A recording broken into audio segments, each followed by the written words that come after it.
The episode begins with Haruka frantically running from monsters, while he begins to narrate the events that led to his current situation. He explains that his story started back when he was still in school. Despite being surrounded by classmates, Haruka always felt a deep sense of loneliness because he deliberately avoided interacting with others. In his class, there were various groups: popular students, gamers, fashion enthusiasts, and gym lovers. But none of these groups appealed to Haruka. He felt out of place and disconnected. One day, however, everything changed when a magical circle appeared in the classroom, engulfing the entire room. For a moment, Haruka felt a rush of excitement, thinking this scenario resembled a light novel he had recently read. Although he thought traveling to another world could be troublesome, he preferred reading about such things rather than experiencing them. He attempted to escape the magic circle by opening the door and heading upstairs, but ultimately found himself in an entirely white room. Perplexed by the emptiness around him, Haruka wondered aloud why no one was there. He expected to see a fat king or a beautiful princess, but instead encountered an old man. Haruka joked that the old man must have gotten lost and ended up in another world by mistake, even suggesting the man might be senile. To his surprise, the old man retorted that he was not senile and informed Haruka that he needed to choose a skill, as his classmates had already done before being sent to the new world. Haruka then noticed a large screen displaying various skills. He discovered that each person was usually given 50 points to allocate to different abilities, but since 43 others had already chosen, most of the valuable skills were gone. Frustrated, Haruka scolded the old man, demanding a better option. In response, the old man offered him the remaining skills, and soon Haruka was transported to the new world. When Haruka woke up, he exclaimed in disbelief that the old man had sent him off so carelessly. He felt unprepared, wishing he had more time to gather equipment. Noticing a bag on the ground, he opened it and found a cloak, which he put on, feeling slightly more equipped for the journey ahead. As he checked his status screen, Haruka realized he needed to roll dice to determine certain attributes.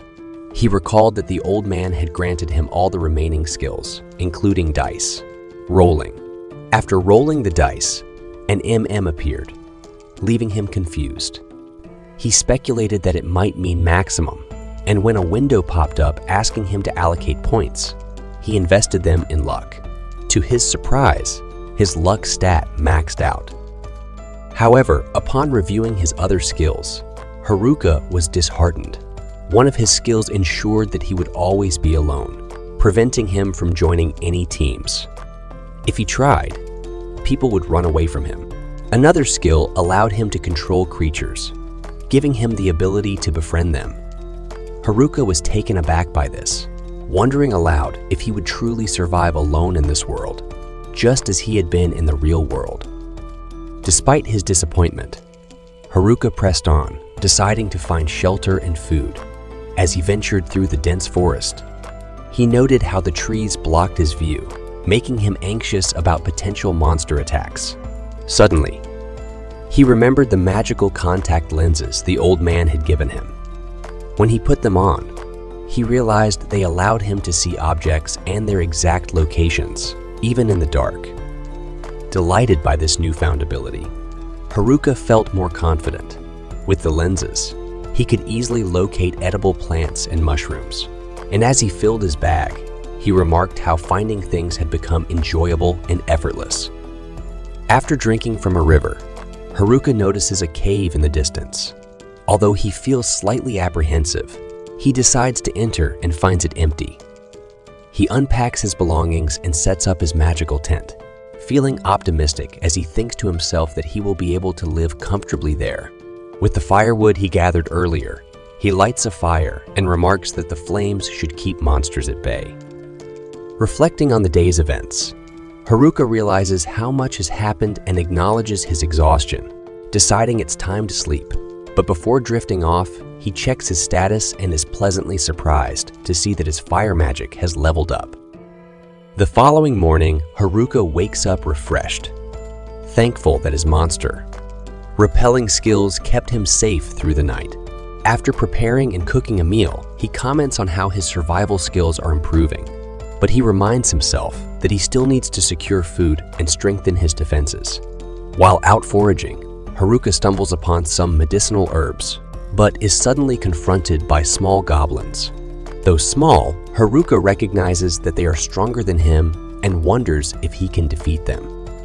Determined, he decides to strike first, realizing that he can't avoid them forever. Haruka charges at the goblin, using his magic staff and channeling magical energy into it. With a shout, he leaps at the creature and knocks it unconscious. Just as he celebrates, another goblin attacks him. Haruka manages to dodge its strike and finishes it off with a powerful magical blast, successfully defeating both goblins. Later, by the river, Haruka washes his face and reflects on his first battle. While not perfect, it was a good enough victory for him to survive. Exhausted, he heads back to his cave to rest. That evening, he examines the goblin's weapon, which is short and heavy, and concludes that it's useless to him. He checks his status and is pleased to see that he has leveled up to level 2, noting that his progress is quicker than expected. The next morning, Haruka eats breakfast, grumbling about the monotony of his meals. He jokes that the class president would scold him for wanting more variety and being wasteful.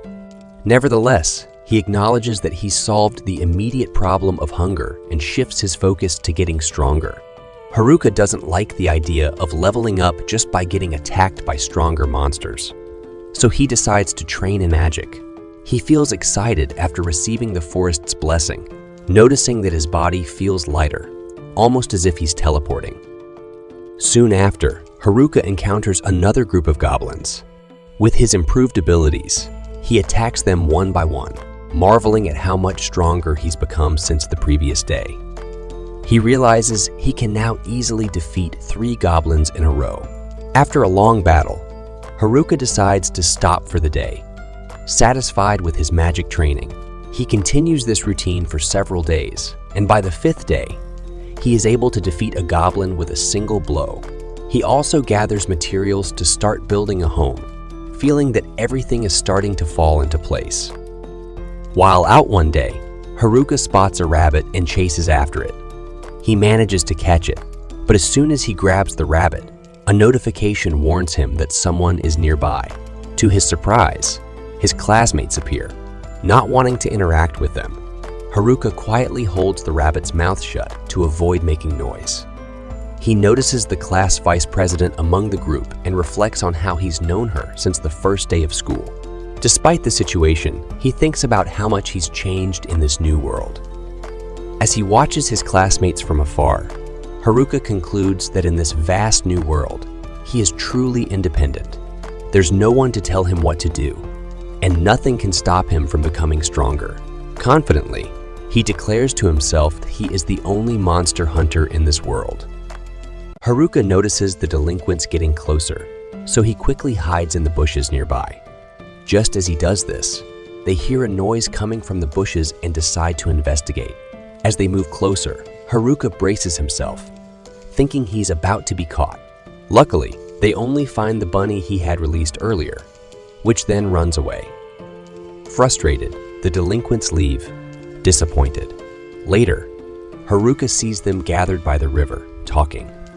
Curious, he listens in on their conversation, hoping not to get involved. He overhears them having inappropriate conversations about the girls in their class.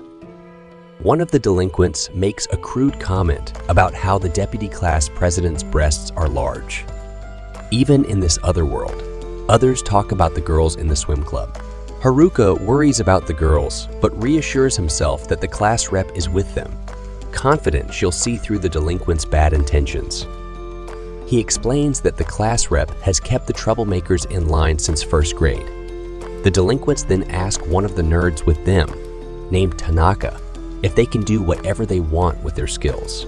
Tanaka, feeling pressured, tells them they can and agrees to teach them more. Haruka watches and thinks Tanaka is being used like a search engine, forced to find information on skills and other things. The delinquents leave with perverted ideas in mind, Heading upstream, Haruka realizes his classmates must be nearby, but he decides he'd rather stay alone. Back in his cave, Haruka notices his loner skill has leveled up to level 2, likely because he hid from his classmates. He's relieved his neat title didn't level up, but feels disappointed with his other messed up job titles. He sees that he's now level 3, but blames his Master of None and Blockhead skills for slowing his progress. He doesn't know what these skills are for, except that Master of None makes him unable to focus on one thing, though he can do other tasks decently. Blockhead seems like a useless skill. Trying not to dwell on it, he distracts himself with food, but grows frustrated eating mushrooms again, wishing he could have some meat or fish. Later that night, while lying in bed, he hears sounds of fighting outside his cave, unable to sleep because of the noise. He goes out to investigate, thinking that kids should be asleep at this hour.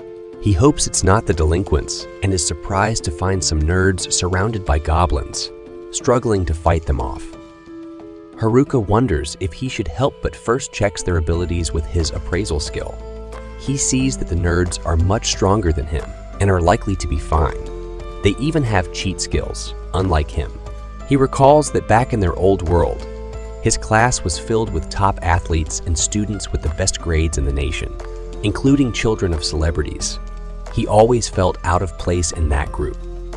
Just as he's about to leave, he notices some goblins sneaking up behind the nerds. Deciding to step in, he uses his wooden cane to take out the goblins and asks the nerds if they're okay. The nerds, having already handled goblins on their side, thank him awkwardly.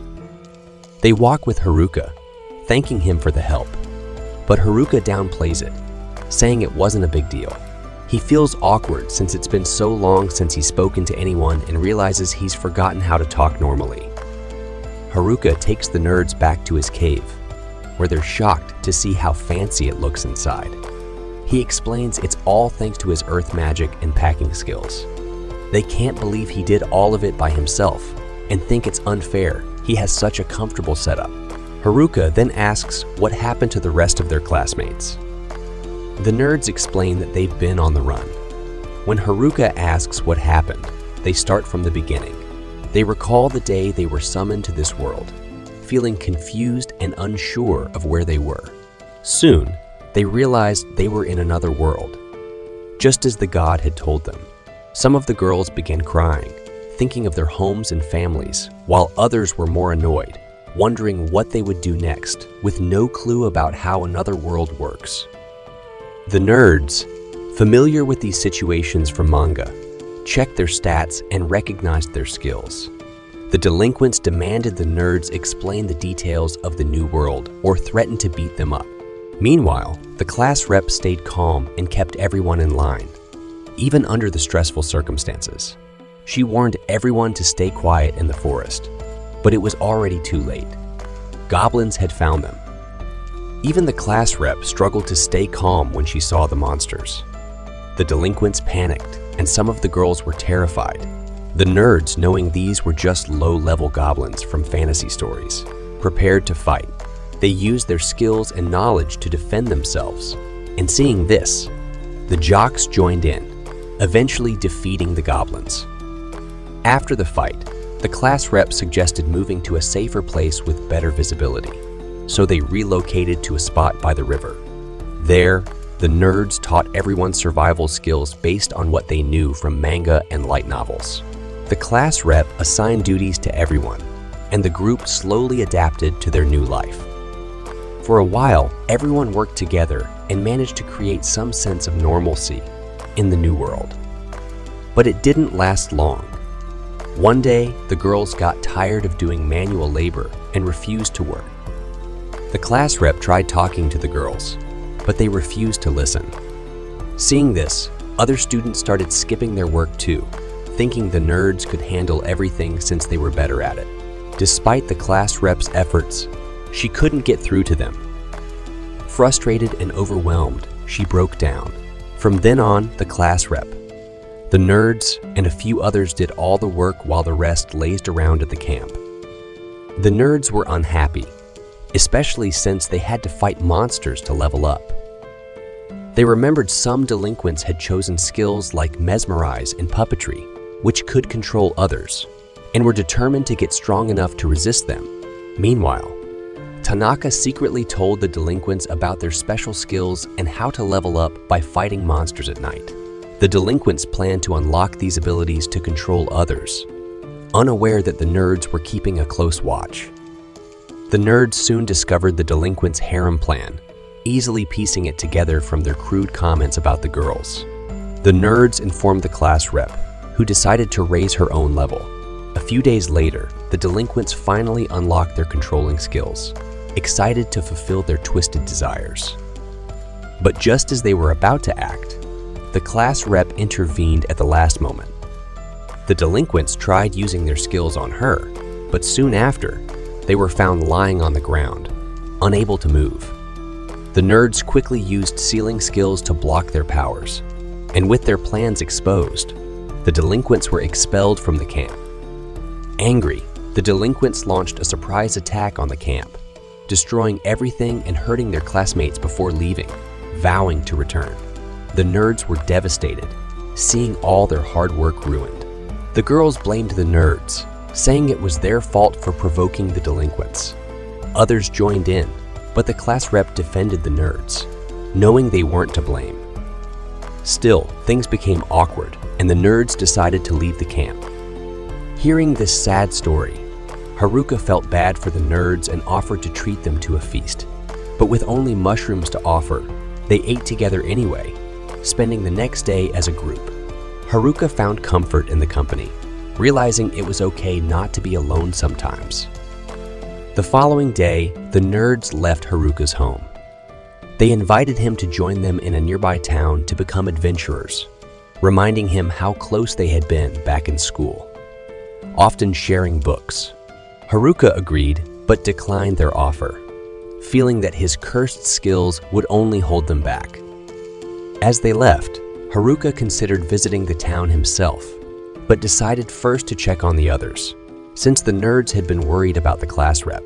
Venturing deeper into the forest, he encountered a kobold that bit his hand. Despite some difficulties, he defeated it and continued on, eventually reaching his classmates' old campsite, only to find it abandoned. Using his tracking skills, Haruka followed footsteps across the river, soon spotting the girls. He tried to avoid them, but they saw him and chased after him, expecting them to disrupt his loner life. Haruka was surprised when they politely asked him to stop. They asked if he knew where the nerds were, explaining they wanted to apologize.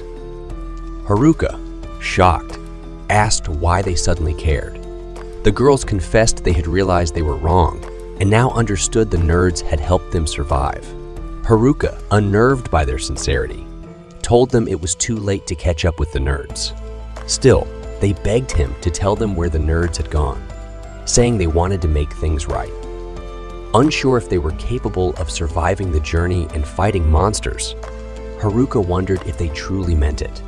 When the girls began crying and pleading for his help, his servitude skill unexpectedly activated, making the three girls his slaves. They followed him around the forest, helping him fight monsters and presenting spell stones like obedient pets, which made Haruka uncomfortable. When he noticed the leader of the girls was injured, he gave her a potion, but she splashed it on him instead. Feeling frustrated and embarrassed, Haruka thought it would be a disaster if the class rep saw him like this. He began wondering how to release the girls from the servitude skill when, suddenly, the class rep arrived. She tried speaking to him, but Haruka was too focused on finding a solution to his servitude problem. It wasn't until she shouted in his ear that he finally noticed her. Meanwhile, the delinquents continued plotting, determined to carry out their sinister plans for the girls and eliminate anyone who stood in their way. Haruka is in a panic, unsure how to break his own spell. Thankfully, the class rep arrives just in time and yells loudly enough to snap him out of it. He tries to call her by name, but can't remember it, which irritates her, and she makes sure to express her annoyance clearly. Soon after, the other class reps catch up, breathless. The leader asks what happened to the preppy girls, who look exhausted, and Haruka is just as curious for an explanation. It becomes clear that Haruka's subjugation skill has left the girls looking like zombies. Realizing the situation, the class rep asks if Haruka used the skill on the preppy girls. Haruka reluctantly nods. She gets upset, reminding him that this ability is only meant for monsters, forcing Haruka to explain it was an accident. The girls give him suspicious looks, doubting his excuse. For a moment, Haruka feels like he's freezing under their cold, judgmental stares. He manages to escape the situation with some effort and tries to leave, but the girls insist he stays. Frustrated, Haruka can't believe this chaotic situation is what he signed up for when he wanted a quiet life in this new world. The class rep shakes Shimazaki, the leader of the preppy girls, until her eyes return to normal. She then calls Haruka back to gather everyone and discuss what's going on. Finally, Haruka is left alone, just like he wanted. He decides to practice his house expansion skill while waiting. Maybe he could even build a base. He gathers mana and activates the skill, but instead of expanding, he ends up buried in the ground with only his head sticking out. The class rep has to dig him out again to hear what Shimazaki told her. Shimazaki explains that Haruka came to help them, and the girls bow down to thank him. Feeling awkward, Haruka asks if he can go home, but the girls scold him, demanding he fulfill the help he promised. Curious, the class rep asks what he meant by that. Haruka explains that he has a house he built with his own hands after arriving in this world. The girls are thrilled by this revelation, and the leader quickly organizes a meeting, leaving Haruka on the sidelines again. The class rep asks how many people can fit in his house. Haruka responds that if 6 people squeeze onto a tatami mat, he could fit around 240. Maybe even more if they move the furniture and don't mind crowding the kitchen and bathroom. The girls are fascinated that his house has such rooms, while the leader is shocked that he's living in a mansion in the middle of nowhere. Encouraged by the others, the leader politely asks if they can stay at Haruka's house for the night. Haruka can hardly believe a group of high school girls wants to stay at his place, and the thought messes with his head for a moment, but he agrees. He leads them through the dark, using his location skill, and after a long walk, the girls are out of breath from keeping up with him. Haruka warmly welcomes them to his home. Once they catch their breath, they realize they've arrived at a mansion in the middle of nowhere. The girls are excited, maybe more than anyone else in the story. Haruka finds it strange how much they like his house compared to the nerds. He shows them around, and as he points out the bathroom, most of the girls rush ahead to bathe, tossing their clothes in the air. Haruka watches as dozens of girls bathe together, realizing their time in the forest has turned them wild. With the house full, he sets up a tent outside to find some peace. Just as he starts to enjoy his solitude, the leader of the class reps interrupts to thank him for his support. After the boys left, the girls were anxious, but now they feel calmer. A fancy room, food, and a warm bath did wonders for their spirits. The leader admits she doesn't feel like she's led her group well through the challenges they faced. Haruka reassures her that she protected them tonight, but she replies that she can't do what Oda and the others can. Haruka tells her she doesn't need to. The nerds are practically built for this world. They came prepared. The rest of them are just trying to survive, so she shouldn't compare herself to them. This makes her feel a bit better, but she's still curious. If Haruka can build a mansion in the middle of nowhere, maybe he's the real alien here. Haruka is taken aback by her insight. She bids him goodnight. Later, the girls finally enjoy a proper bath and sleep in comfortable beds, while Haruka gets the least comfortable spot, finding peace in his own little corner. As he settles down, he imagines it's going to be a long night. At dawn, a girl apologizes for waking Haruka up and informs him breakfast is ready. Startled, he wonders why someone is in his tent and asks for just half an hour more of sleep. The girl teasingly moves closer, saying he doesn't seem to want to get up. Feeling awkward, Haruka changes the subject by asking what's for breakfast. She says it's mushrooms and grilled fish.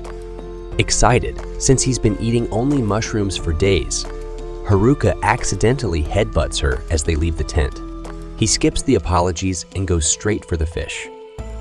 With the first bite, Haruka falls in love with the fish. The girl asks if he hasn't been living near a stream, and he says he has, but he couldn't catch the fish because they're too fast. Curious, he asks if the girls know an easier way to catch them, and they show him a technique that makes the task much simpler. Don't forget to like, share, and subscribe if you're enjoying the story. At the riverbank, one of the girls uses her electric power to instantly kill the fish. Fascinated, Haruka asks her to do it again. As she gathers electricity in her hands, Haruka uses his packaging skill to capture the spell, and then tries it himself on the river. Excited, he celebrates catching fish for the first time, and on top of that, developing his own electric magic. Apparently, with his packaging ability, he can capture any elemental magic and reproduce it in his own way. The girl comments on how impressive this is, and Haruka adds that it's likely a combination of his packaging skill and Master of None ability. Still, he remembers how he was left with the worst powers while everyone else got the best ones, and controlling that electric magic almost made him wet his pants with excitement. Later, Haruka meets with the leader of the girls and asks if they've decided what to do next. She explains that they haven't reached a consensus yet, but it seems like everyone is heading to the city. Haruka figures the girls are trying to catch up with the nerds, and they confirm they need to apologize to them. The leader emphasizes that it would be important to gain a few levels before starting the journey, which Haruka agrees with, since that's his plan as well. The leader thanks him, but clarifies that their goal isn't to chase after Oda. Haruka expresses disappointment, as he would have loved to see a showdown between the girls and the nerds with their strong abilities. Nevertheless, he gathers with them to begin their training journey. First, he asks what level each of them is at, and those at the front show they're between levels 16 and 20. 1. Haruka is shocked that the lowest level is still higher than his own, as he's only at level 16. Keeping his word though, he quickly spots 3 kobolds lazing around in a nearby bush and asks the girls to take care of them, as those monsters are only half their level. The girls stretch and prepare for battle, but when the time comes, they are completely defeated. Haruka complains about how pathetic it was, while the girls grumble that no one warned them the creatures would bite. Later, instead of enjoying the peace and quiet in his tent, poor Haruka watches as several girls gather inside for a review of the fight. Eventually, they leave the tent with their confidence restored, except for the purple-haired girl who woke Haruka earlier. She stays behind to apologize, explaining that she was just testing him before. When the boys attacked, she was almost caught, and she wanted to see if Haruka would harm them, but he proved otherwise. She adds that she'll wake him again tomorrow for breakfast. The next morning, Haruka starts his day with fish, while the girls train for their rematch with the kobolds. After the training, some are too exhausted to stand, while others pretend to be sick to avoid combat. However, those who pushed through managed to defeat the kobolds. After their victory, they greet the fallen creatures and start thinking of them as Pete dogs. The group leader then tells Haruka they're ready to head to the city with him, but he never said he was going along. Later, once everything is settled, the girls finally depart. Haruka warns the leader that they have no idea what dangers lie ahead, so they need to stay sharp. That night, in the pouring rain, a student runs frantically, trying to escape someone chasing him. He stumbles over a rock, falls hard, and is soon caught. He screams that he doesn't have the ability the man is looking for, but the pursuer ignores him and attacks. This brings an end to our episode 3. Thanks for watching. So the next day, Haruka leads the group through the forest, always aware that the bullies could be hiding anywhere, watching them. As the leader, it's his responsibility to ensure everyone's safety. To do that, the best plan is to leave the forest as quickly as possible and reach the city. But it's not just the delinquents who could be a threat. The forest itself holds dangers that aren't easy to avoid. For example, a massive orc suddenly blocks their path. Haruka quickly tells everyone to step back and watch carefully as he takes on the monster alone, showing them the moves they should learn. As Haruka charges forward, the orc swings its club, misses him. Haruka dodges and uses the moment to gauge the orc's speed. The nerds had said that this race of creatures was highly resistant, and the only way they had ever defeated one was through magic. With that in mind, Haruka cans his menu, searching for a useful spell. He finds 4 elemental options: fire, water, earth, and air. Haruka had learned these abilities after using them for simple tasks, like cleaning floors in his house. It turns out even seemingly pointless techniques can be useful, and Haruka was getting good at turning them to his advantage. Even though Haruka isn't completely alone in this fight. The creature lets out a cry and collapses to the ground. After this victory, Haruka becomes thoughtful, especially since orcs are supposed to resist physical attacks. Yet he just defeated one with a stick. The girls gather around trying to understand what just happened since they didn't learn much from such an unusual fight. Haruka can't explain it either, so he promises to rely on magic next time and fight properly. Soon the group encounters another orc further down the path. This time Haruka decides to test his fire magic. He hurls a fireball at the creature and wins again, leaving everyone confused about how easily he's handling these monsters. Just like before, the girls don't learn anything from the battle, because Haruka is so overpowered that he doesn't solve problems like normal people.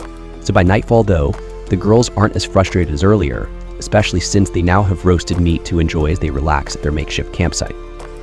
Haruka, meanwhile, sets a trap using earth magic to keep enemies away, creating a deep pit.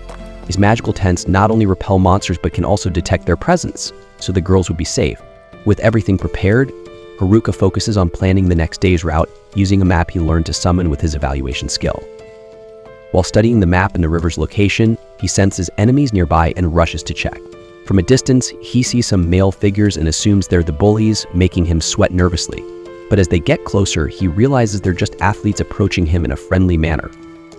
Haruka asks what they're doing here, thinking they're after someone or something in the forest. The athletes feel offended, explaining they're not here for any girl, but for Haruka himself.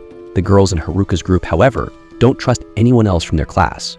Putting that aside, the leader of the athletes tells Haruka about a dangerous skill roaming the forest, one even worse than marionette or hypnosis. Haruka wonders what could be worse than those, and the athlete mentions a skill called abduction. It's not the delinquents who have it, but someone from outside their group. Haruka raises his hand threateningly, calling them idiots for not realizing he might be the one with the skill. The athletes agree it's better for Haruka to have such power than for the bullies to get their hands on it. They ask if Haruka knows how to use the spell, and feeling embarrassed, Haruka explains that he can only use the magic of servitude, which the athletes don't understand. And even so, they trust that as long as Haruka holds the skill, nothing too bad will happen. Assuming he won't use it for anything major, they casually dismiss its importance. Slightly offended, Haruka warns them not to underestimate loners, though the athletes aren't looking for trouble. So they only came to warn the group to be careful about the abduction skill, and to keep an eye on the bullies. So before leaving, they ask Haruka to apologize to the girls on their behalf for all the problems during the class camp. The boys then say goodbye and leave, while the class representative, who had been quietly listening to the entire conversation, stays behind. The next morning, Haruka gathers the group to continue their journey, noticing the girls are in better spirits than usual. This leaves Haruka deep in thought. As he walks away from the group, the class representative approaches him, bringing up the conversation he had with Kazagaze's group. Haruka explains that they apologize for everything, but the girl has something else on her mind. She apologizes to Haruka in advance, taking her time to talk about something serious. Haruka quickly realizes she's the one with the abduction skill, which surprises her since she had asked Oda's group to keep it a secret. Now that Haruka knows, she asks why he helped her despite knowing this. Haruka doesn't understand why she's afraid, so she explains that the abduction skill lets you steal someone's ability after you kill them, making it a terrifying and powerful technique. Haruka points out that the nerds didn't seem scared when they sealed the puppet and hypnosis skills of the bullies, but left her with the abduction skill. This shows they believed only she should have such power. Moved to tears, the class representative thanks Haruka for everything he's done. Haruka, embarrassed, quickly runs off, insisting that he's not to blame for her crying. Haruka doesn't understand why she should be scared, so the class rep explains that her skill allows her to steal the target's ability after taking their life, making it incredibly overpowered and Sinnoh's technique. It's undoubtedly terrifying.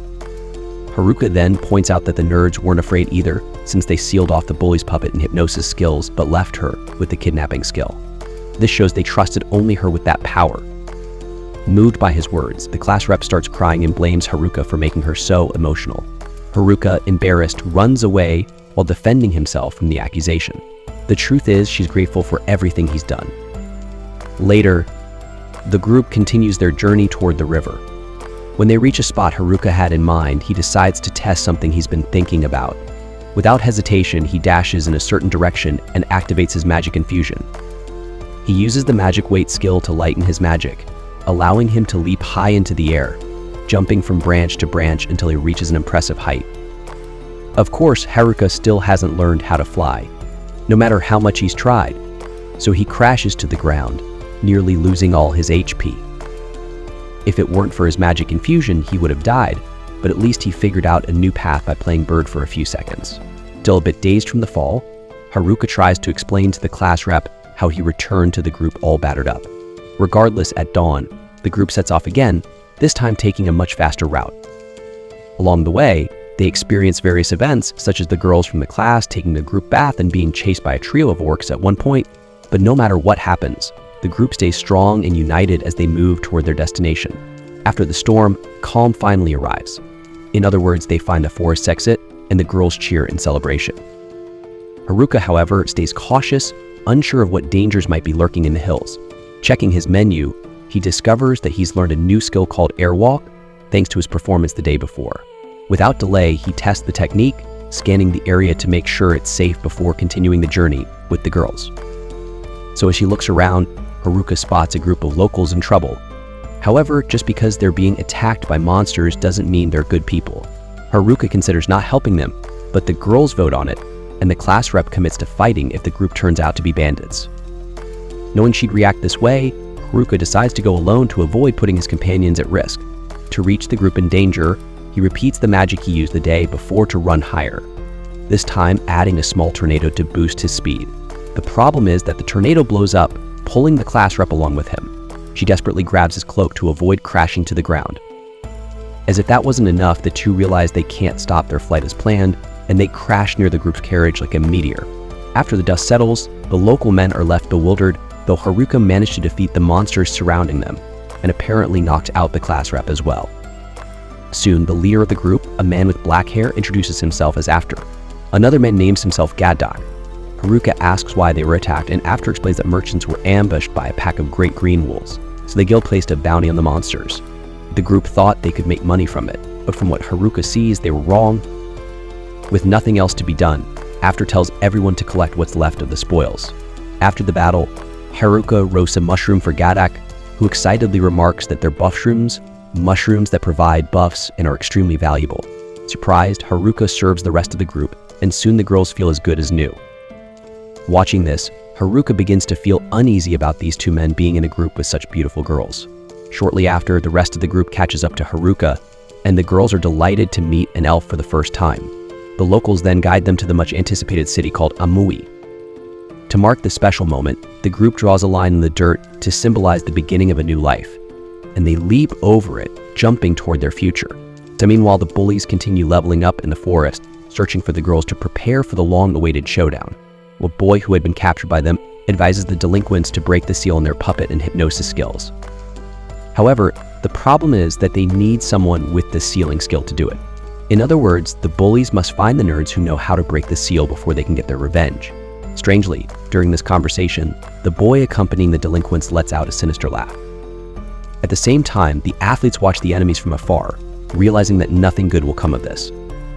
So this brings an end to Ep 4. As always, thanks for watching. When the group returns to Amui, they're captivated by its beauty and vibrant energy, finally realizing they're truly in another world. Everyone is thrilled, except Haruka, who feels the city isn't quite right for a loner like him. The girls are especially enchanted by the city's charm, with its unique shops, clothing stores, and stores filled with unfamiliar items. As the excitement settles, the class representative reminds them there's an important task to handle. While she hurries to take care of it, Haruka finds comfort in knowing he safely brought everyone here. Thinking his mission is done, Haruka relaxes in the shade with a drink while two girls admire the buildings, joking that they look like cupcakes they could eat. The rep has to step in, reminding them stones aren't the best for digestion. Struggling to keep up with the group's excitement, she gently scolds Haruka for relaxing in such an unfamiliar place. She then blows a whistle, ordering the girls to line up and salute, ready to announce the next steps. Their first task is to head to the Adventurers Guild to sell their collected items and register as adventurers. They'll then need to find a place to stay for the night. The next day, they'll ask around about Oda's group. Hearing this, Shimazaki, the leader of the popular girls, asks why Oda's group isn't a priority. Feeling cornered, the rep explains that wasn't her intention. Haruka takes the chance to tease that Shimazaki is really worried about the nerds, which she denies, embarrassed to admit the truth. Together, they head to the Adventurers Guild, where Haruka feels nervous, especially when a man informs him that the guild master wants to see him. He asks the rep to handle registration while he meets with Godek the master. Haruka, trembling, confirms his name. But to his surprise, Godek thanks him for saving After's group, relieving Haruka from his previous fears. Relaxed, Haruka goes to sell his magic stones. He dumps dozens on the counter, but the staff member warns him that it'll take until tomorrow to assess them all. By this point, the girls have all registered as adventurers, impressing After and Garrick by reaching above level 30. Shimazaki nudges Haruka to register, and he's finally excited to join an official group, but he learns he needs to be level 10 to register. As he's only level 9, he despairs, begging for an exception, but the staff says he must be at least level 20 to go solo, or at level 30 to be a true adventurer. Haruka, frustrated by the setback, watches as the rep takes charge of finding lodging for everyone. By evening, they arrive at a guild-recommended hotel, and Haruka isn't thrilled by its strange look. Inside, a young receptionist welcomes them, and Haruka wonders if it's a roadside inn, but the rep tells him to keep quiet. Later, Haruka finds the room comfortable, though he misses the forest. The next morning, 19 days after they arrived in this world, the group has breakfast, and the rep mentions that the city is relatively safe and full of shops. Seeing the girls' happiness, Haruka feels they'll do well here, while he plans to return to the forest once he sells his stones. At the guild, the staff tosses a bag of money on the counter, apologizing that it's all they can offer now, since they're still counting the stones. They offer to pay him in installments. Haruka, accepting, reflects that he's just earned over 52,000 in Japanese currency. With their newfound funds, the rep announces it's time to buy essentials, and Gadek suggests a shop where they can spend. Haruka imagines a shop filled with women, but soon finds himself in a dungeon-themed store. Though the shopkeeper is a bit quirky, Haruka enjoys testing an invisibility cloak, power gloves, a fire staff, and a mana cutting sword. He finally finds a necklace called 7 Shops, which allows him to combine the effects of 7 pieces of equipment into one. Haruka becomes even more obsessed with the necklace, but the class rep interrupts, ordering him to return to the hotel immediately since it is bedtime. Frustrated, he asks if he can at least try one more item, the mistletoe twig, which strengthens magical staffs and rods. However, as he grabs it, he accidentally activates it and fuses all the equipment without paying for the enchanted necklace. The shop owner is furious, stating the necklace is worth over 10 million heals. Godek and the class rep attempt to negotiate a discount, and by the 20th, Haruka is completely broke from his mishap, even though there is still so much he wants to buy. Luckily, the shopkeeper agrees to reduce the price to 8 million, but Haruka is now flat broke. If he wants to gather more magic stones, he cannot leave the city without registering as an adventurer and getting a permit. And if he tries sneaking out with the girls, the class rep will not allow it. Faced with this, Haruka decides a city life is not for him, and he needs to return to the forest. At least he has his invisibility cloak fused with his basic outfit, which will be incredibly useful. With it, Haruka sneaks past all the girls and heads toward the city wall. Just as he is about to leap over, a few classmates call out to him, causing him to crash into the wall. He brushes this off as he and the girls witness one of their group, almost stripping in public to test out a new outfit. Haruka rushes over, stopping her before she causes a scene. In the end, his first escape attempt fails. On the 21st, the girls prepare for their first outing. Haruka asks to join, but the class rep refuses due to his failed escape the day before. Once they leave, he slips past the gate guard with his invisibility cloak and finally makes it outside. Ecstatic, he dashes back to the forest, ignoring every obstacle, including a group of bandits attacking a carriage with a defenseless girl inside. The bandits attack him, not wanting witnesses, forcing Haruka to fight back. He summons a fire bullet, quickly taking them down and heading for the forest. Afterward, he notices his wooden staff has evolved into a cane, growing much stronger, likely due to the mistletoe twig he activated at the shop. Or perhaps the fire staff he fused with also had an effect. But the bandits stand up again, realizing their opponent is just a level 9 boy. They prepare to use weapon skills, techniques requiring level 20 and above.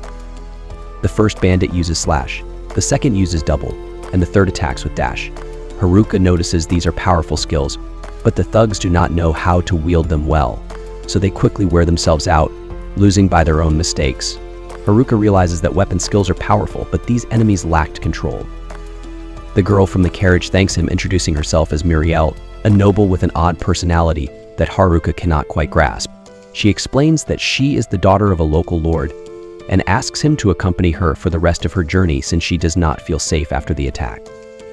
She is eager to reward him for his help, and though Haruka wanted to return to the forest, her offer convinces him to assist. In the carriage, Muriel asks where he is from, so he describes it as a horrible place with a bad guild where they do not even let visitors leave freely. Hearing this, Muriel starts crying. She is the daughter of the lord Haruka just insulted. Oh, and the carriage is heading straight back to Aomori. Realizing this, Haruka panics and tries to get out, but Muriel insists on rewarding him for saving her. Meanwhile, the athletes and bullies clash in the forest, with the leader of the athletes struck by an enemy's blade. If you enjoyed this, drop a comment and subscribe for more. Following the loss of their first ally, the group realized the situation was far more serious than anticipated. The blade that struck down the boy didn't belong to the bullies, but rather to an independent figure on the battlefield who acted autonomously. This swordsman swiftly dispatched the next bully, driving his sword into his opponent's torso, and downed another shortly afterward. Despite the danger, the remaining bullies continued their attack, furious at how easily their companions had fallen. Predictably, the mysterious swordsman quickly cut down the remaining 2 in the blink of an eye. Realizing their peril, the athletes panicked and tried to escape. However, the swordsman circled in front of them, making it clear that no one would leave unless he allowed it. Turning back to Haruka, he was still reluctant to return to Aomori, the last place he wanted to be. Muriel, noticing his hesitation, made a disappointed face, questioning whether he really needed to be so dramatic about it. Haruka, feeling guilty, admitted that her expression wasn't fair. Her puppy dog eyes made it impossible for him to refuse. He finally arrived at the Lord of Omori's mansion, an intimidatingly large house that made him nervous. Observing a painting on the wall, he wondered if it depicted the Lord and his wife, who appeared very happy. All Haruka wanted, however, was to leave as soon as possible. Just as he was sneaking towards the nearest exit, Muriel reappeared, questioning him about leaving without waiting for her to change, as she had requested. Haruka tried to lie, claiming he was just going to wait outside, but Muriel saw through his excuse, accusing him of trying to escape. As Haruka continued to deny it, Muriel, losing patience, firmly asserted that she would make sure he received his reward, so he needed to stay put. To prove her point, Muriel led him to a lavish banquet table, and Haruka abandoned his thoughts of escape to enjoy the food. Later, Muriel asked a maid to bring the cash reward for saving her. Knowing Haruka had no official identity in these lands, she also gave him an Aomori identity card, allowing him free entry into the city whenever he pleased. In exchange, she only asked that he remember the town's name from now on. Haruka, however, was more focused on the delicious pudding before him. Embarrassed, Muriel quietly noted that she had dressed up for him, hoping he'd pay her a bit more attention. On the 22nd, Haruka returned to the inn where his group was staying, explaining that he hadn't tried to escape at all. Instead, he had been invited to the city lord's mansion. The girls, suspicious, questioned why he had been invited. Haruka feigned ignorance, which seemed to satisfy some of them, and they left for a mission. Still, the class representative warned him not to leave the city. Haruka, with his usual carefree attitude, promised he understood. Alone once again, Haruka grinned mischievously and prepared for another escape attempt. Now equipped with the invisibility cloak and his new identity card, he headed for the gates of Aomori, but decided to spend some of his reward money on supplies and food, avoiding mushrooms for once. Before leaving, he left a letter for the class representative, explaining he was going to check on the athletes in the forest and asking the girls to continue training in his absence. When he reached the forest, a burly soldier blocked the exit, but Haruka showed his new identity and was allowed through. He finally made his way to the forest, enjoying the familiar sights, the old mushrooms growing in the underbrush, the fish in the river, and the usual lurking monsters. Relieved to be back, Haruka felt at home. Hurrying to his cave, he was interrupted by a large orc that tried to attack him, but he easily defeated the creature. He noted that it was strange to find an orc here, as they usually inhabited the deeper parts of the forest. Regardless, he found his new equipment from Omui useful and continued his journey. As the sun began to set, he noticed something unusual, a bloodstain on a rock. He guessed it wasn't from the nerds, as they were known for being ice-cold professionals, so he assumed it came from the athletes. Following the trail, he soon found the injured athletes lying on a rock. Seeing they were alive, he used several mushroom-based healing potions to revive them. As the leader regained consciousness, he recognized Haruka and asked if the girls were safe. Haruka assured him they were, thanks to the athletes' sacrifices. Kazukaze, the athletes' leader, was grateful for the chance to help the class. Haruka complimented him, calling them the best athletes the class could hope for. As night fell, Haruka learned that all the bullies had been killed, but no one knew the whereabouts of the nerds. The mysterious swordsman who killed the bullies had also taken all their weapons. Kazukaze speculated that the swordsman was a genius, likely planning the entire scheme in advance. He suspected that this swordsman was targeting the class representative, as she possessed an overpowered skill called abduction, which allowed her to steal an enemy's abilities upon killing them, a highly coveted ability. However, Haruka felt uneasy, as he thought only he and the nerds knew she had the skill. The athletes had simply assumed she possessed it after hearing the swordsman ask about her. The mysterious swordsman had let the athletes live, hoping they would eventually seek out the class representative, giving him a way to track her. Instead, the athletes had chosen to wander the forest to avoid falling into the enemy's trap and nearly ended up dead. The group realizes that their mysterious enemy will surely follow the blood trail straight to their location. Despite his reluctance, the team leader believes that if they join forces, they have a chance to win this fight. Haruka, however, has no desire to get involved. He only wishes to live alone and peacefully in the forest. Yet, he understands that he can't ignore what's happening. With that resolve, Haruka announces that he will help, but he plans to face the threat alone rather than with the athletes. He urges them to return to the city and join the girls. After they leave, he acknowledges that it would have been safer to keep the athletes at the rear, but he realizes that if they all fall to this swordsman, no one will be left to protect the girls. Meanwhile, the girls search for the lone wanderer around Omui, though he left a note explaining his plans. Still, the class representative can't help but worry about him. Haruka, back on his own, remembers hearing from the athletes about the swordsman's weapon skill. While powerful, this skill has a vulnerability. Once activated, it can't be cancelled, leaving the user open to attack. Haruka considers how to exploit this weakness, but realizes he needs to level up to match his opponent. On his journey, he defeats some goblins, but it's not enough. He needs stronger foes. Then he encounters the Goblin King, a powerful enemy that might offer enough experience to bridge the gap. Cautious not to be struck by the Goblin King's massive club, Haruka finds an opening to use his spell, Magic Envelope, which combines several spells into one. He strikes a devastating blow, defeating the Goblin King. To his surprise, the Goblin Emperor then appears, a level 50 creature far beyond his level 9. Haruka knows he can't face such a formidable creature head-on, yet he's uncertain if he can outrun it either. He decides to use his previous tactic, blending all his available skills into a single powerful magic. Charging forward, he lands an attack that seems to deal damage, but the monster stands again, relatively unfazed. The Goblin Emperor retaliates with a fierce attack that slashes Haruka's face, forcing him to dodge to avoid a fatal blow. Seeing an opportunity, he counterattacks, reducing the Emperor's health by nearly half. However, the creature quickly starts to heal itself and unleashes a powerful skill that sends Haruka flying back, colliding with several trees. Barely hanging on, Haruka remembers he can't give up, his friends depend on him. Gathering his remaining strength, he launches one final assault on the Goblin Emperor. Hours later, as the sun rises, Haruka, exhausted, stands victorious over his enemy. Shouting in relief, he celebrates his new level, now at 11. He returns to his cave, eager to test the skills he gained. His new Magic Envelope skill now allows him to attack without any delay once he selects a skill, covering the vulnerability left by weapon skills.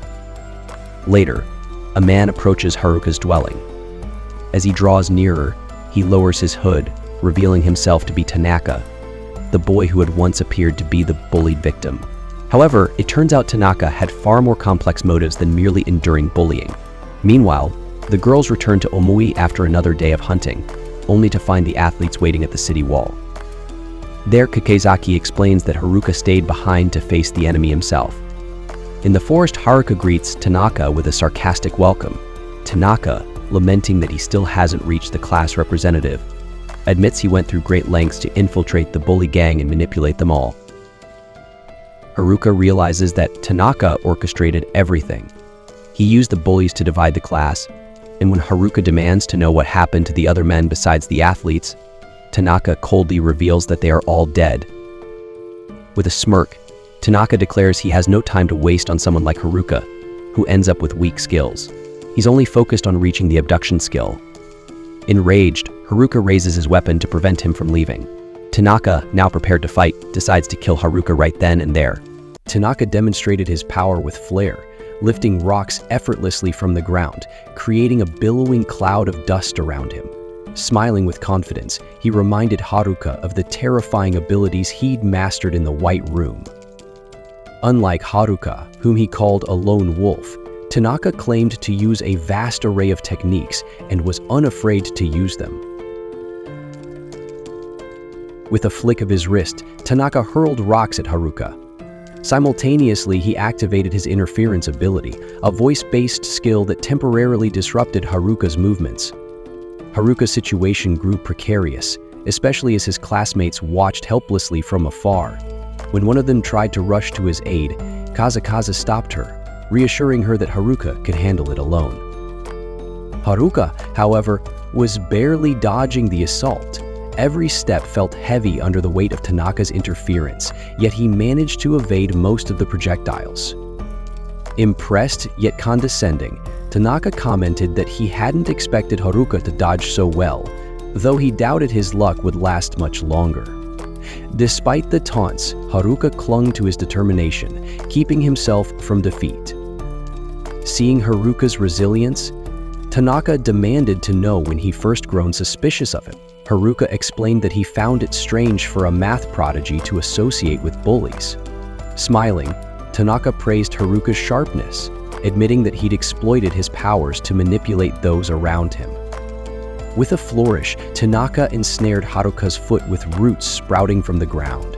Declaring the fight over, he set a blaze around Haruka, disappointed that his opponent hadn't been more of a challenge. Yet from the heart of the fire, Haruka emerged unscathed, revealing a newfound resistance thanks to a mistletoe vine he'd picked up by chance, which absorbed hostile magic.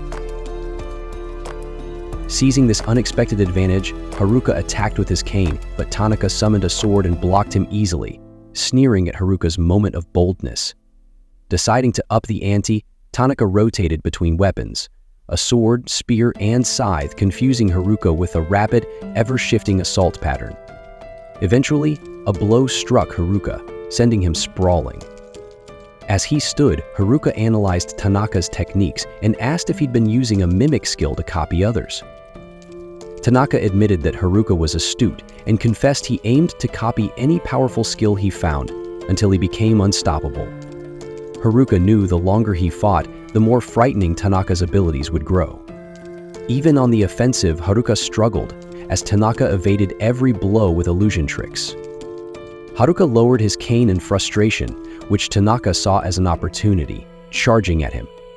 But Haruka had anticipated this, activating his psych ability to dodge. Through careful observation, Haruka soon realized that Tanaka's skills could only be used a limited number of times before fading. This gave Haruka a new hope. With this insight, he shifted the battle's rhythm, countering Tanaka's moves and pushing him back until he was thrown against a tree. Taking advantage of this opening, Haruka charged, but Tanaka quickly retaliated with a powerful fireball. Though it missed, the blast forced Haruka to retreat. Tanaka, visibly rattled, lashed out, enraged that he was struggling against Haruka. Finally, Tanaka unleashed his strongest weapon, engulfed in a purple aura and cloaked by an ancient death skill that drained life energy. Haruka collapsed, seemingly defeated, as Tanaka laughed and left him on the ground. But, against all odds, Haruka stood up once more, taunting Tanaka for his hasty departure. Baffled, Tanaka insisted that the death skill should have worked, but Haruka explained his unusual skill that nullified negative effects combined with his luck attribute. This formidable combination made Tanaka's powers fail more often than not. Haruka's resilience left Tanaka stunned as he realized his supposed victory had been an illusion all along. Haruka revealed that his lesser-known mannequin skill, which let him move as if imaginary ropes were guiding his body, had helped him dodge Tanaka's attacks. Enraged and desperate, Tanaka launched a series of attacks, but Haruka countered each move effortlessly. Tanaka was mentally shaken, unable to comprehend how his perfect calculations had failed. Tanaka muttered that 1 + 1 always equals 2. That's how things work, Haruka agreed, but reminded him that this wasn't their old world. Here things were different. This reminder took Tanaka back to his school days, where his genius had made classes easy and dull, leaving him isolated from his classmates. He had longed to escape the monotony of school, but when he discovered his abilities in this new world, he saw a chance to change everything. He believed that by taking everyone's strongest abilities, he would finally become unstoppable. If it meant discarding the lives of his classmates, so be it. But now, Tanaka was losing against Haruka, an outsider with seemingly weak skills. Furious, Tanaka attacked with his sword, but Haruka swiftly disarmed him. Haruka moved to finish the fight, but Tanaka's sword mysteriously returned and struck Haruka's shoulder. Seizing this moment, Tanaka attacked repeatedly, chanting that 1 + 1 would always be 2. Haruka then struck Tanaka across the face, remarking that Tanaka had become lazy, relying too much on his borrowed powers. As Haruka's body glowed with a golden aura, he prepared his final move. Tanaka, on his knees, watched as Haruka's invented ability brought the duel to a close. Haruka observed that even the weakest abilities have value before walking away, leaving Tanaka defeated on the ground. Feeling pain and exhaustion, Haruka thought of his friends and apologized, expecting to collapse. But his classmates, whom he affectionately called the nerds, arrived just in time to catch him.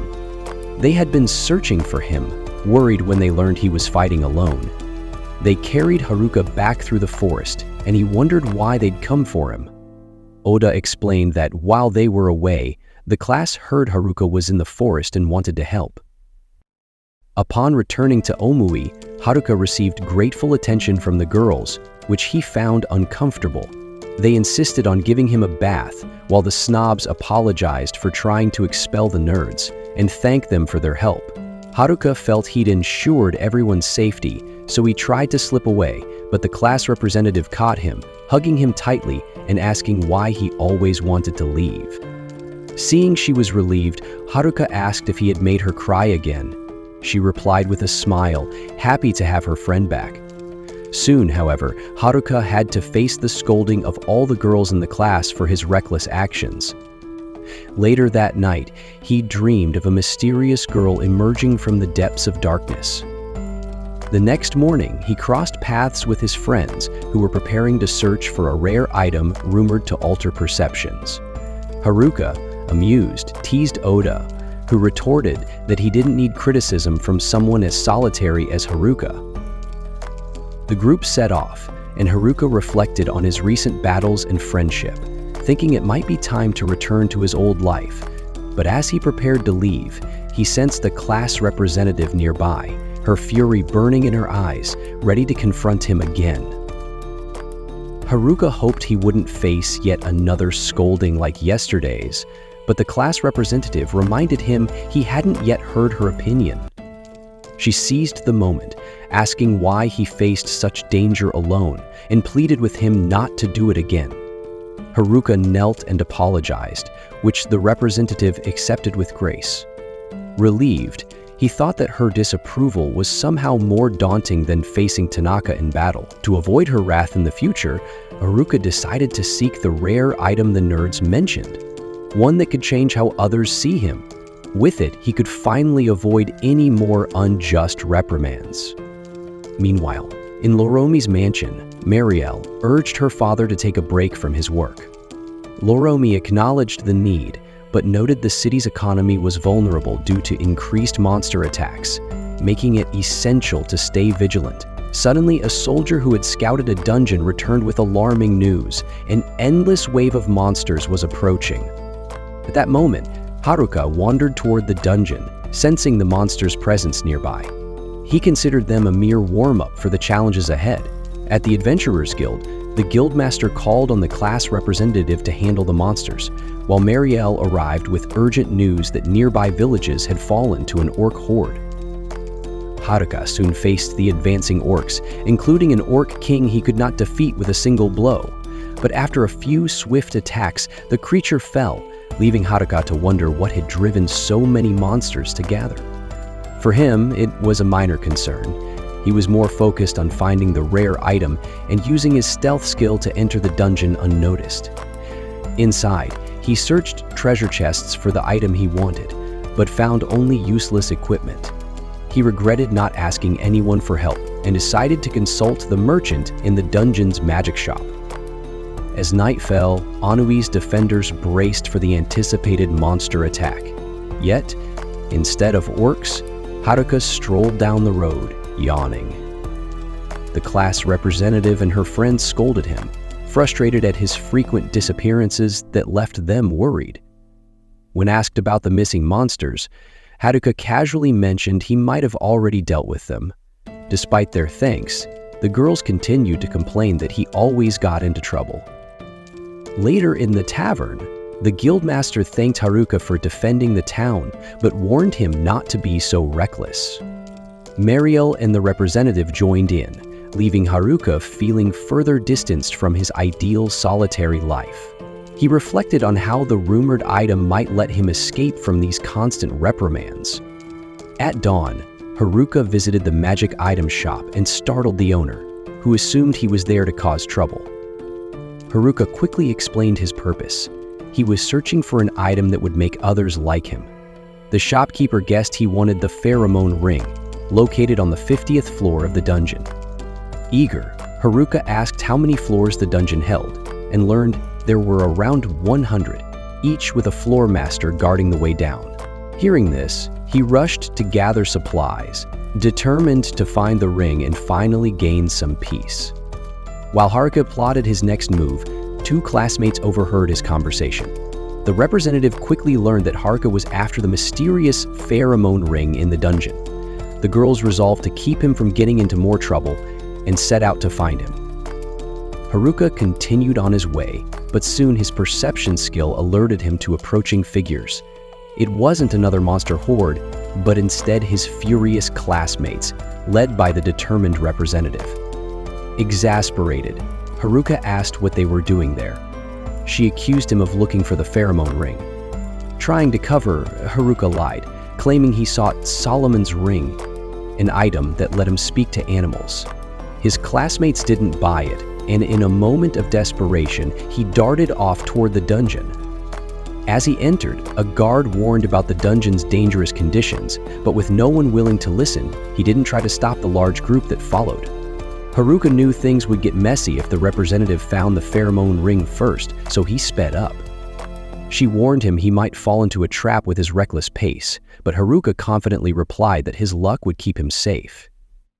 Right then, he stumbled over a false wall and tumbled down a deep pit.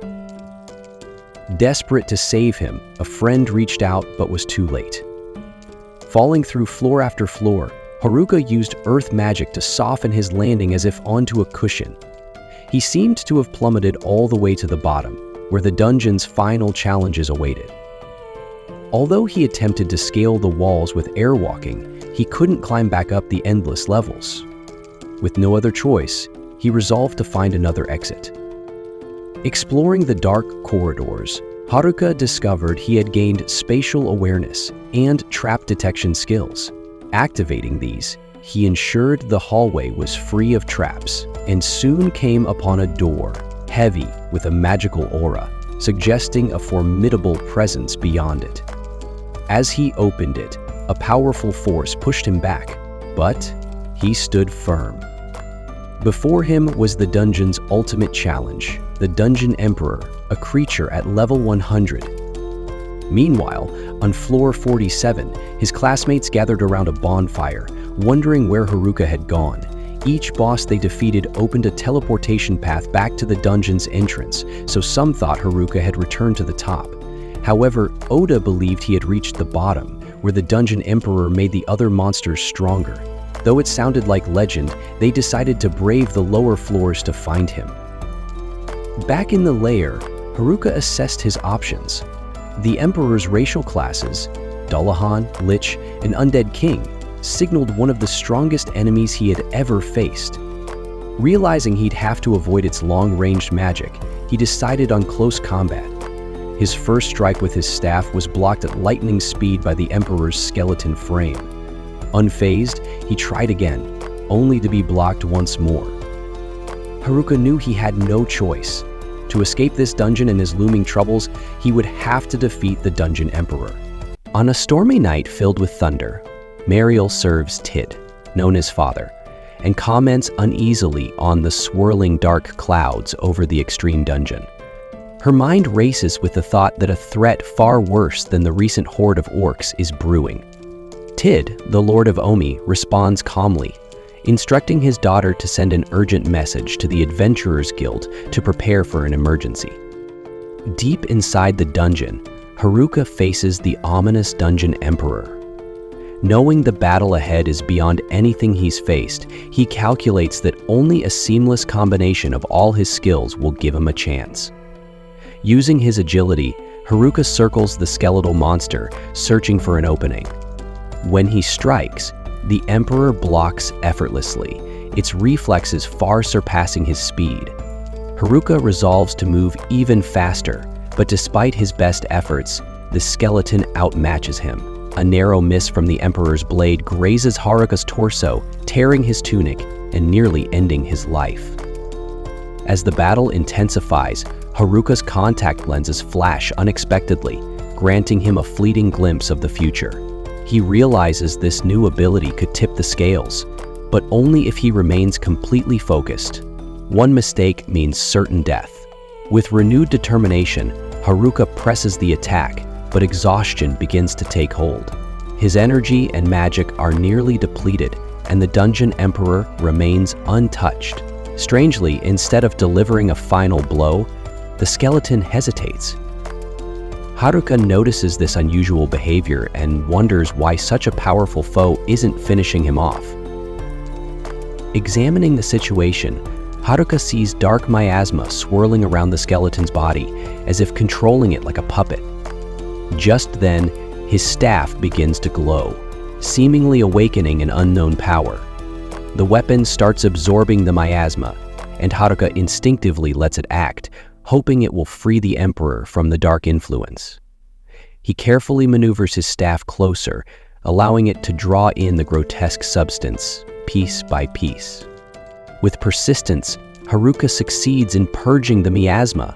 The skeleton collapses, free from the malicious energy. Haruka realizes the creature wasn't fighting to kill him, but rather to be freed from its cursed servitude. Testing his theory, Haruka places his sword on the ground in a gesture of peace.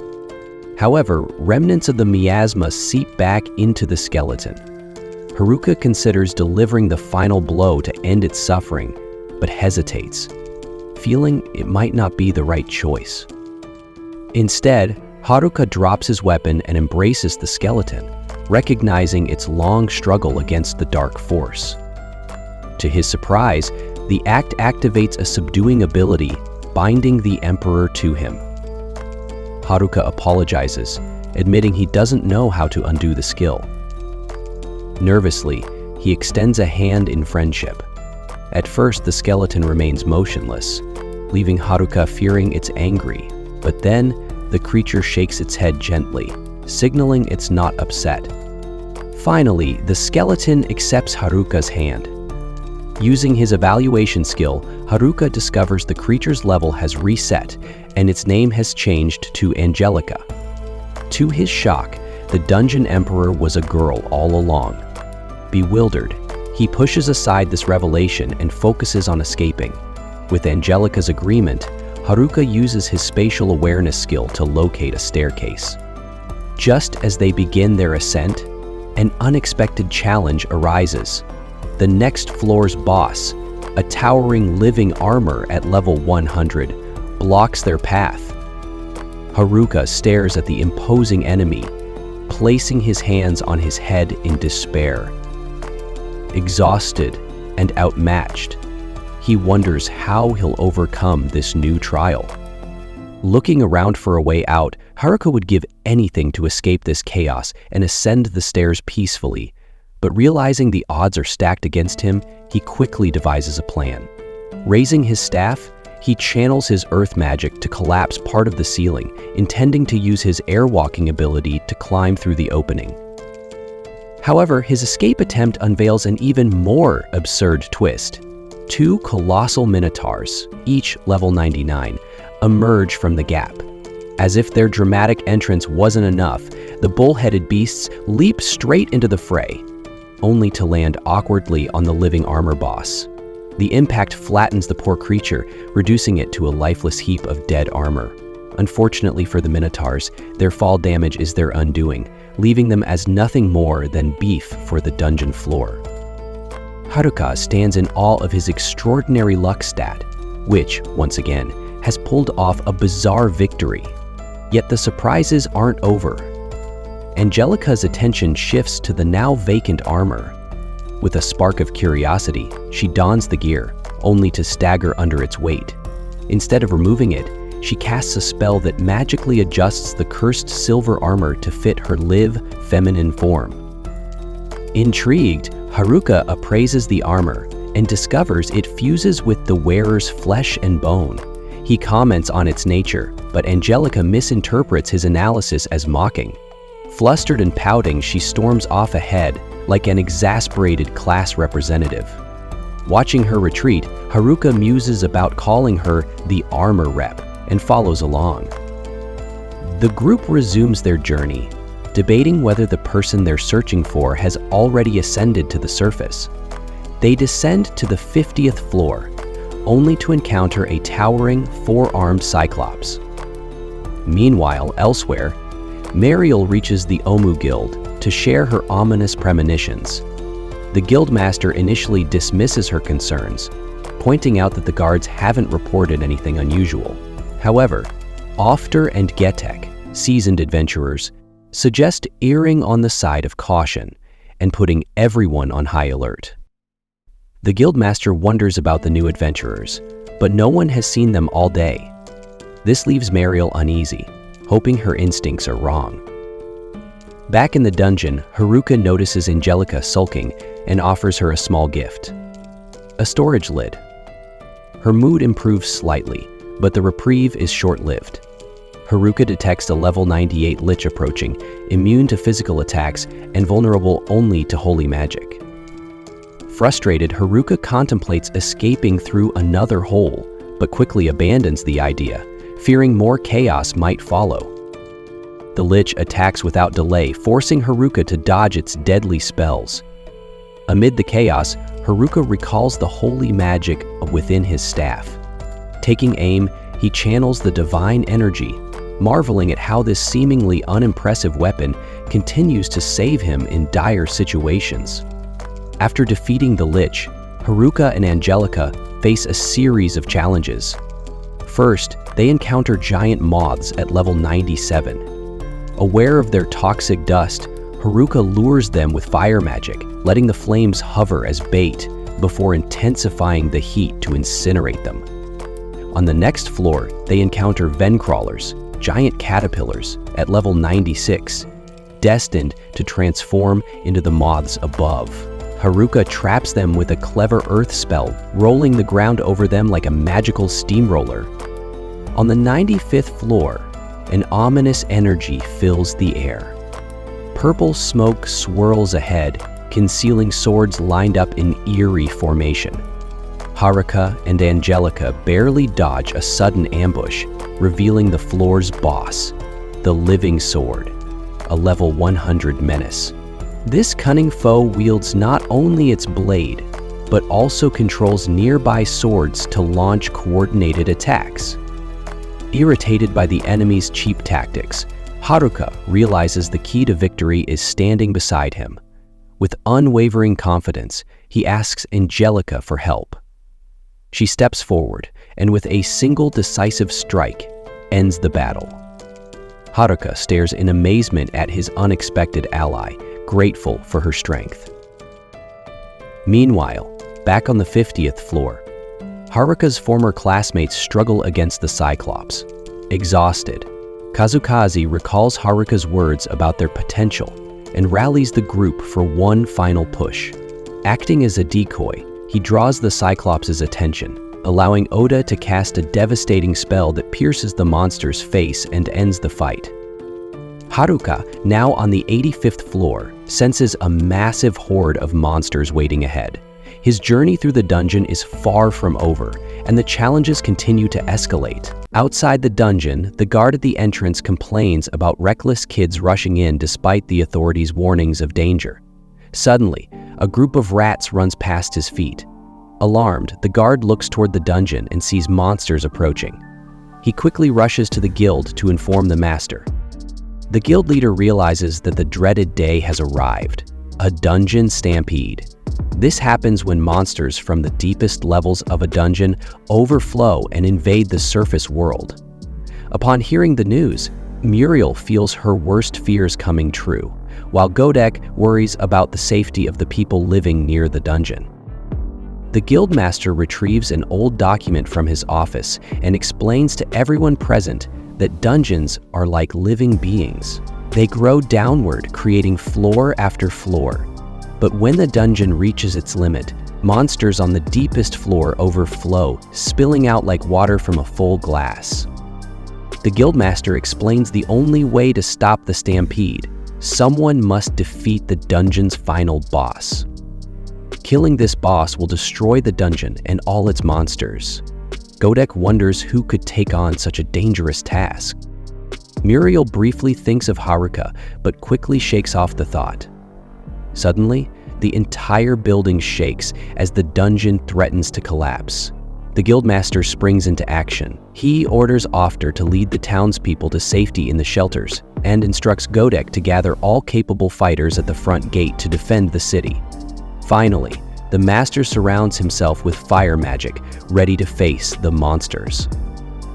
Meanwhile, inside the dungeon, Haruka and Angelica encounter griffins flying overhead. Unsure whether they are birds or lions, Haruka cleverly uses a piece of salted, paralyzing fish as bait. The griffins scramble for the food and collapse, clearing the way for Haruka to descend further. On the 54th floor, the class representative urges her group to keep up the pace, despite the difficulties, as they search for Haruka.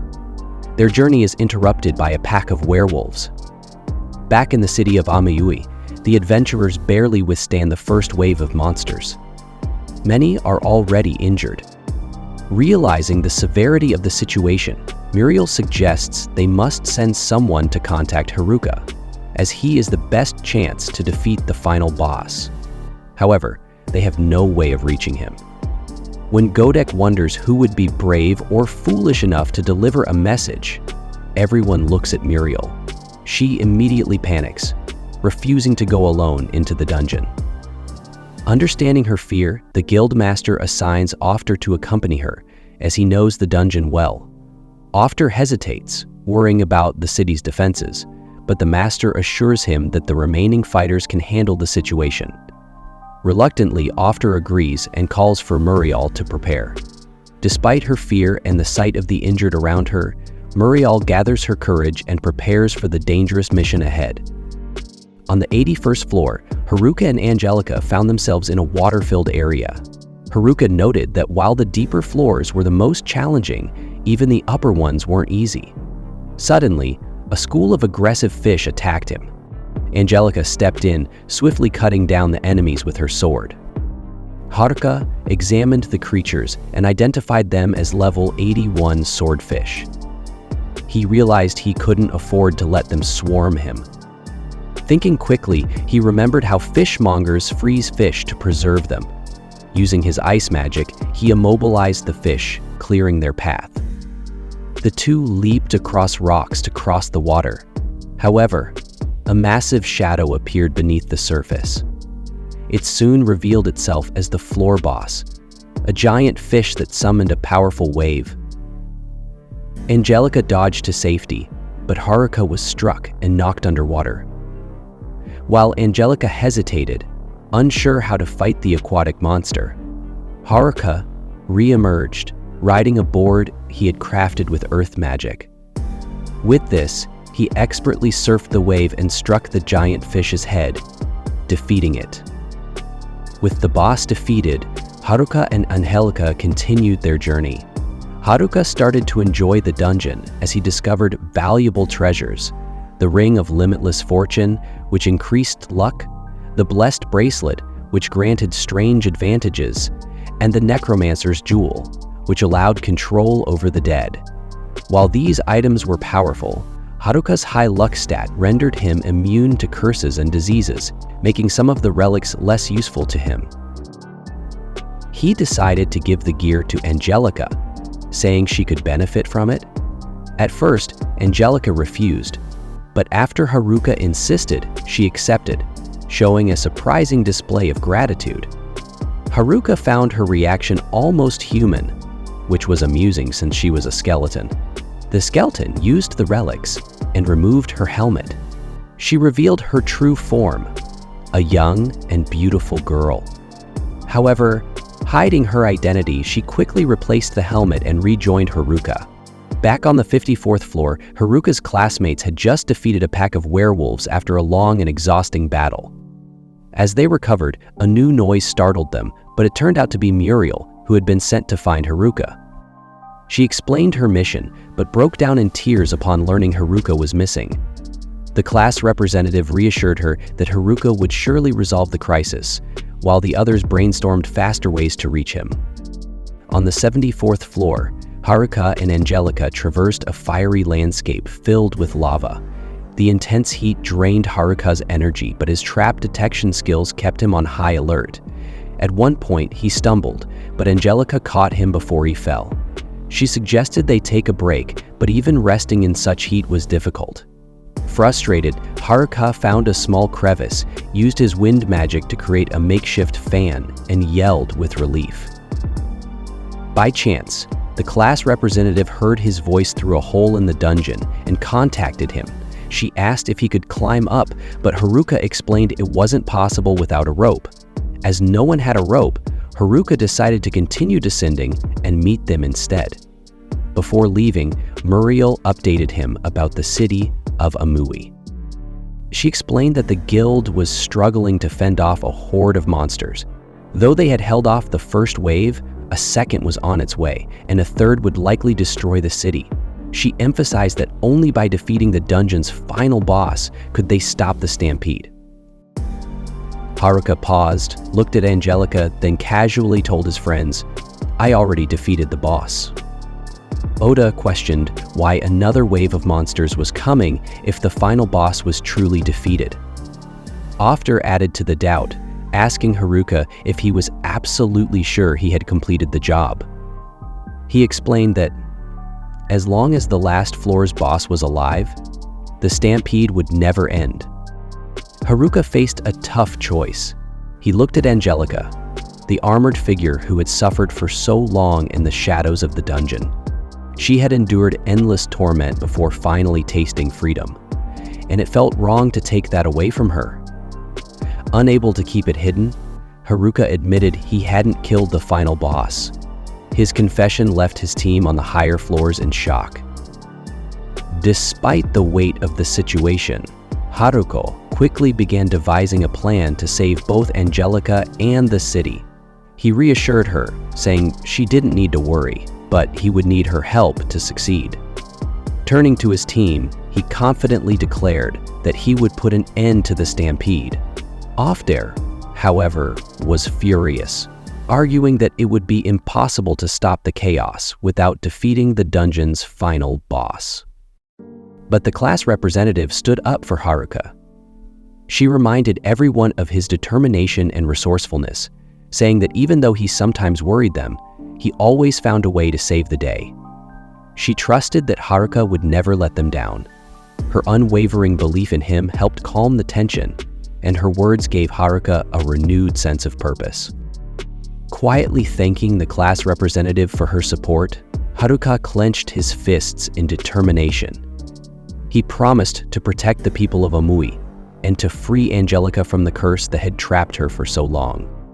The city of Omu is in big trouble. Monsters are swarming the walls and it feels like the end is near. Gaitek, one of the fighters, is dead tired from the endless waves of attacks. He's starting to think, maybe we're not cut out for this. But the guildmaster isn't having any of it. He shouts for everyone to stand their ground. The city must be protected at all costs. The moral of the adventurers? Rock bottom. But the guildmaster has an ace up his sleeve. He reminds everyone that the Lord's daughter, Haruka, is deep in the dungeon, trying to fix this mess. If they hold the line, there's hope. This little pep talk gives Gaitek and everyone else a spark of confidence. The message is clear. No slacking is allowed. Meanwhile, Haruka and her trusty sidekick Angelica are speed-running the dungeon like pros. On the 73rd floor, Haruka freezes some pesky lizards with ice enchantment. Next, he torches scorpions with fire on the 72nd. By the 70th floor, things get creative. Haruka pulls out a random bottle of vinegar from his bag and uses it to mess up a two-headed dog's sense of smell. The dog's confusion lets Angelica swoop in for the win. Haruka picks up some loot along the way, but doesn't find the rare pheromone ring he was hoping for. Bummer. Angelica, being the sensible one, hints that Haruka should take a break. But nope, our determined hero insists. No time for naps, we've got a world to save. On the 69th floor, they run into a sleep owl. Haruka confidently thinks, it's fine, I've got this. Spoiler alert, he does not have this. The owl's sleep spell knocks him out cold. Angelica ends up carrying him like a tired kid after a theme park visit. When Haruka wakes up, he's slightly embarrassed but also ready to get back to business. Meanwhile, the rest of the team is having a very bad time. They're facing a level 100 Sphinx. This regenerating monster laughs at their attacks like it's watching a bad comedy show. Swords? Nope. Spells? Double nope. After the team's brains explains that sphinxes are puzzle monsters. You can't brute force this one, folks, he says. The group collectively groans. Then the sphinx fires a massive energy beam, nearly turning them into toast. Back to Haruka, who's made it to the 59th floor. A part of the floor has collapsed, but Haruka's sharp eyes spot an alternate route. He's making progress. But the sphinx fight above is getting worse. The adventurers are barely hanging on when Haruka bursts in like a last-minute superhero. Using the Gauntlet of Contradiction, fancy, Haruka cancels out the Sphinx's I'm Invincible card. With one epic leap, he plunges a staff into the monster's back. But Haruka isn't done showing off. He laughs and declares, "Level 100? Please, you're just a mini-boss." Then Angelica delivers the final blow with her sword, finishing the fight in style. The group is overjoyed to see Haruka. Hugs, high fives, and smiles all around.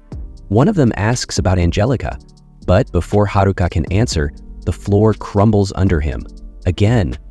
This time, he manages to climb back up, showing off his cool new agility skills. Everyone's impressed, until Haruka trips on a random floor tile and falls again. He pops up, laughing nervously, and admits, okay, maybe I didn't see that one coming. The group rush to the surface via teleportation. Haruka, still a bit salty about not finding what he was looking for during his endless dungeon crawl, gets a piece of advice. Next time, don't explore from the bottom up, genius. Good advice, right? As they race toward the teleport, the team's representative throws Haruka a curveball. How did you even beat those crazy strong monsters? Haruka admits, normally, no chance, but with a bit of brain power and creativity, even I can survive in this world. Finally, they emerge from the dungeon to the city of Ombu, but there's no time to relax. Mariel warns of another monster horde, this one 10 times bigger than the last. The guildmaster takes one look at the incoming stampede and declares, this is the real deal. Even the seasoned warrior Gaitek quips that the last wave now feels like a warm-up. Meanwhile, the citizens of Obu, hiding in shelters, can feel the ground trembling under the weight of the approaching horde. Ofter looks panicked, asking, "What can we even do against this?" Muriel, ever the optimist, drops to her knees to pray for a miracle. The guildmaster places a comforting hand on her shoulder, while Haruka exchanges a knowing look with Angelica. Angelica steps forward.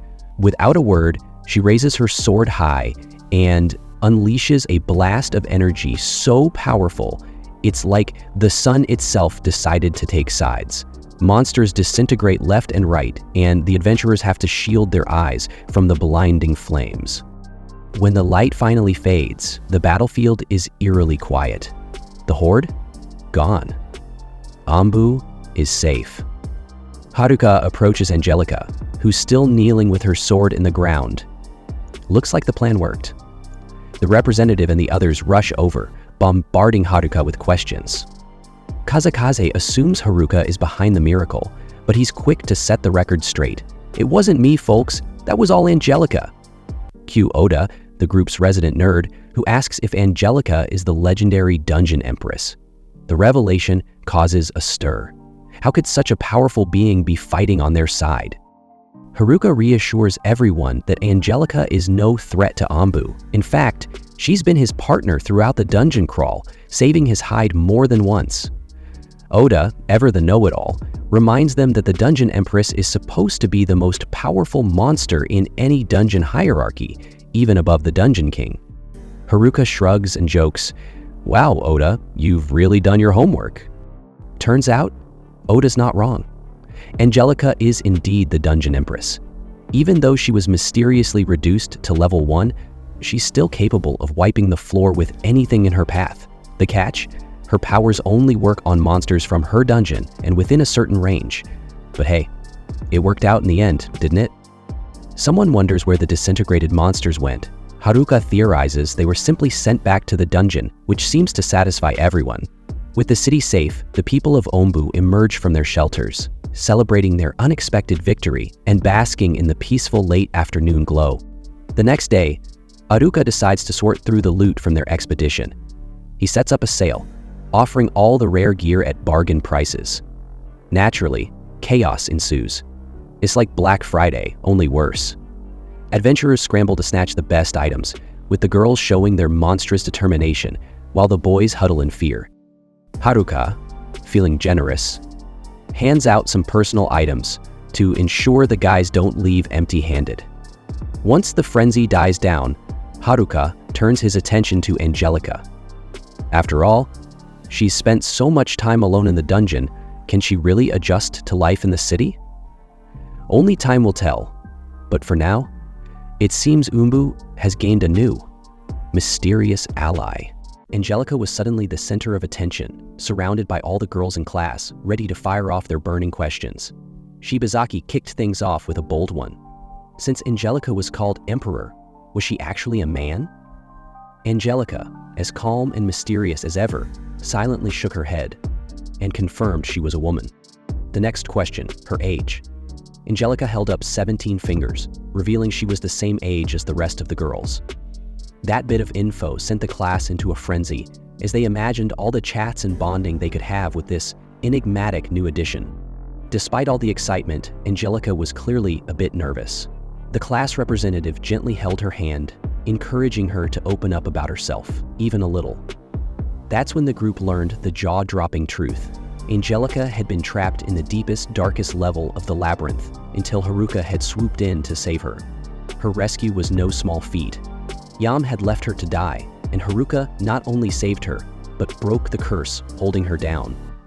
The representative decided it was time for the class to shower Angelica with kindness and make her feel like one of them. Step 1, a bath. But here's the twist. Angelica's armor wasn't just heavy, it was practically glued to her. Getting it off took some serious teamwork, and when they finally managed to remove it, they noticed something shocking. Angelica's leg wasn't skeletal, as they had assumed. It looked perfectly normal. That was only the beginning of the surprises hidden under her armor. Meanwhile, Haruka was finally taking a break after a hectic day. While lying in bed, he couldn't help but reflect on everything that had happened. Sure, he'd survived the labyrinth, but his main objective, the pheromone ring, had slipped through his fingers. Still, it wasn't a total loss. He'd found some rare items, leveled up 6 times, and significantly boosted his skills. Oh, and let's not forget the cherry on top. Haruka had unlocked a teleportation ability. The catch? He couldn't quite control it yet. As he thought about the dungeon saga, Haruka realized he wouldn't have made it without Angelica and his classmates. It was a humbling moment. If he wanted to hold his own in future battles, he knew he needed to get stronger, and fast. Haruka decided it was time to head back to the forest. On day 33, in this strange new world, he barged into the hostel early in the morning to find the class leader. The poor girl was still recovering from the shock of what she'd seen the day before, when she helped Angelica remove her armor. And let's be real, she had no idea how to break the news to Haruka. The guy, oblivious as ever, just wanted permission to return to the forest. The leader hesitated, but eventually said yes, under the condition that he didn't get himself killed, especially since the Molly monsters were unlikely to show up for a while. Haruka was thrilled. But before leaving, he noticed Angelica sitting nearby. She seemed to be getting along with people, but something about leaving her alone in the city didn't sit right with him. So, in true Haruka fashion, he invited the Dungeon Emperor to tag along. Angelica agreed, leaving the leader slack-jawed. 2 rookies heading into the woods together. What could possibly go wrong? Fearing Haruka might stumble upon Angelica's big secret, the leader tried to stop them but gave up, deciding not to make a scene. Later, in his favorite forest spot, Haruka took a deep breath of the fresh air and began practicing his newly acquired teleportation skill. It worked. Kind of. Unfortunately, his lack of control sent him tumbling off a cliff. Thankfully, he avoided becoming forest roadkill by stepping on air at the last second. Meanwhile, Angelica, ever the klutz, slipped on some mushrooms near the edge of the cliff and fell too. Haruka managed to catch her, but his first thought? Why is this skeleton so heavy? That night, back at his cozy home, Haruka decided to treat himself to a relaxing bath. Feeling cheeky, he jokingly invited Angelica to join him, but quickly reassured her he was just kidding. But then things took a wild turn. While Haruka was soaking, Angelica stood outside the bathroom, towel in hand. She removed her armor, wrapped herself up, and walked in to reveal her true identity. Haruka, understandably freaked out, yelled, "Who are you, and why are you interrupting my bath?" But after a moment of confusion, it hit him. This was Angelica, the very girl he'd rescued from the dungeon's depths. Post-bath, the two sat down for a much-needed talk. But Angelica was so shy it made Haruka nervous too. She didn't speak, instead using hand gestures to explain how she ended up in her current state. Turns out, silence wasn't just her thing. She'd been quiet for so long, she seemed to have forgotten how to talk altogether. Once, Angelica was just a spirit, wandering aimlessly through the labyrinth. But after Haruka brought her back to life using some fancy magic and enchanted items, she was no longer just a ghost. She had flesh again, thanks to a silver armor, a cursed bracelet, and some powerful magical gems. In short, Haruka basically resurrected her, and now she feels like she owes him. Haruka, unsure if he was holding her back from living freely, asks Angelica why she's sticking around. She gets emotional, shakes her head, and hugs him. Haruka realizes that after being alone for so long, she probably just needs someone by her side. To cheer her up, he tells her a funny story about a lonely wanderer, which coincidentally is his own life story. Angelica falls asleep, comforted by his words. Fast forward to the next day, Haruka wants to test his dungeon-earned skills, so he challenges Angelica to a friendly 5-minute duel. Angelica's quick and skilled, but Haruka's faster with his new shifting ability. The two face off, and despite Haruka dodging a few of Angelica's attacks, he still realizes he's not very strong. But hey, at least he's learned something new, right? The duel ends with Angelica giving Haruka a good smack on the head. And though he's clearly defeated, Haruka's just happy he managed to pull off his new move. He vows to get stronger. After all, a good meal is always the best way to recover. So Haruka goes fishing, using his electric powers to catch some fish from the river. Then, he and Angelica bond while cooking up a tasty fish and mushroom dish that totally exceeds their expectations. After the meal, Haruka notices that Angelica seems a bit flustered, so he asks what's wrong. Instead of answering, she picks him up and carries him to bed. Nervous, Haruka sits down. only for Angelica to circle behind him and offer him a massage to thank him for the meal.